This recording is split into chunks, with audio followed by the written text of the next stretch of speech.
Hello, this is Dr. Dennis Kimbro, and welcome to my global classroom.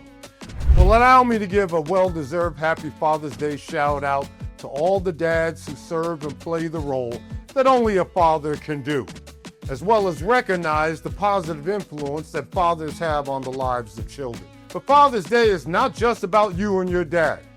It's also a time to celebrate all the men who serve as a father figure. It's no secret that men, and specifically black men, are burdened with a host of challenges that impacts the roles that fathers play. Some of these challenges have been imposed upon us by outside forces, while others are and have been self-inflicted. Case in point, on the external level, black men face educational, employment, financial, as well as physical well-being issues. But internally, problems such as emotional instability, low self-esteem, and poor mental health, as well as suppressed emotions and unhealthy relationships have been added to the list. These hidden or unresolved wounds have left so many black fathers broken and less than whole.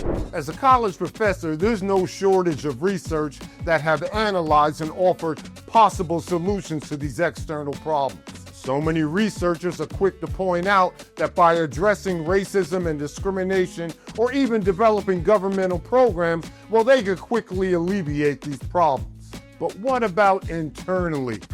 Though eliminating racism and discrimination could possibly solve those external problems, they could do nothing for those men who are burdened with internal negative forces, such as a deflated self-worth, lack of trust, or any perceived shortcoming. And as a result, far too many black men wander in emptiness.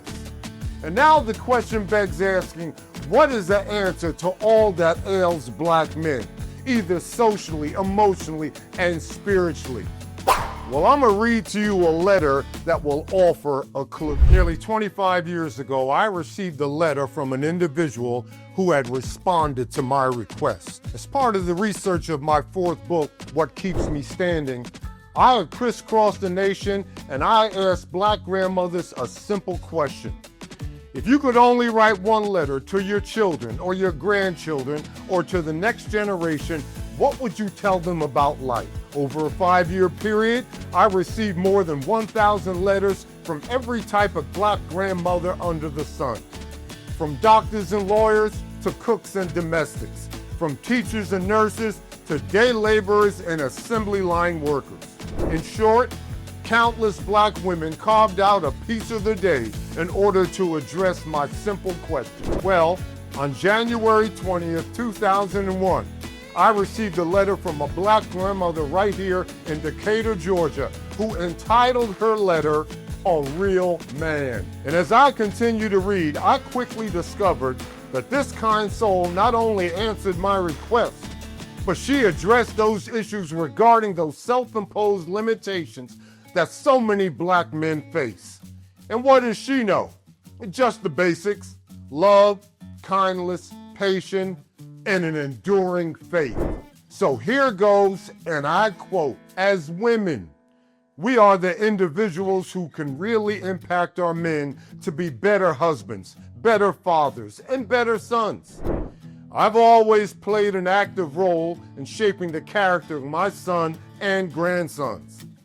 If you ask my 5 grandsons who taught them how to catch a ball or shoot a jump shot or explain the delicate details of the birds and bees, I'm confident each will reply, 'Grandmama.' Though my grandsons are quite young, at some point in their lives, I shared with them the qualities of a real man. And I told them, a real man isn't afraid to show affection. A real man always honors his wife. He holds her hand in public. A real man stays at home more and steps out less. He can be found at home tucking the children in at night. A real man takes care of his children by choice, not by force. And if circumstances necessitate, well, he gladly pays the support. He pays it on time, in the right amount, and with a little extra thrown in. A real man is secure and able to express his emotions. A real man is too proud to beg, but not too proud to cry. He's not afraid to say, 'I'm sorry.' A real man is financially stable and builds a future for his family. And doctor, lawyer, ditch digger, well, that's fine. The object here is not a man who can pay someone else's bills, but someone who can pay his own. A real man listens. He keeps his word and his temper. A real man is spiritually centered. He knows that a family that prays together, well, they stay together. A real man knows when it's time to grow up and take care of business. Though temptation lies all around, a real man is guided by faithfulness and fidelity. He treats women as equals. A real man loves his wife and his children because he loves his God. A real man is committed, responsible, and stands in a storm. And a real man not only shows up, but he shows out. So it is my desire that my grandsons be such a man. Signed, Ann Harris. So there you have it. Ironically, though I never met Miss Harris, the author of these words, her wisdom is rooted in strength, authenticity, and emotional well-being. So let's send her message of hope and guidance throughout the world. But men, first, let it begin with you and me, in our community and in our homes. And by doing so as black men, we can rebuild healthier relationships and ultimately live more fulfilling lives. So until next time, this is Dr. Dennis Kimbro in the Global Classroom. And never forget, arguably, your wealth choice is your best choice. God bless.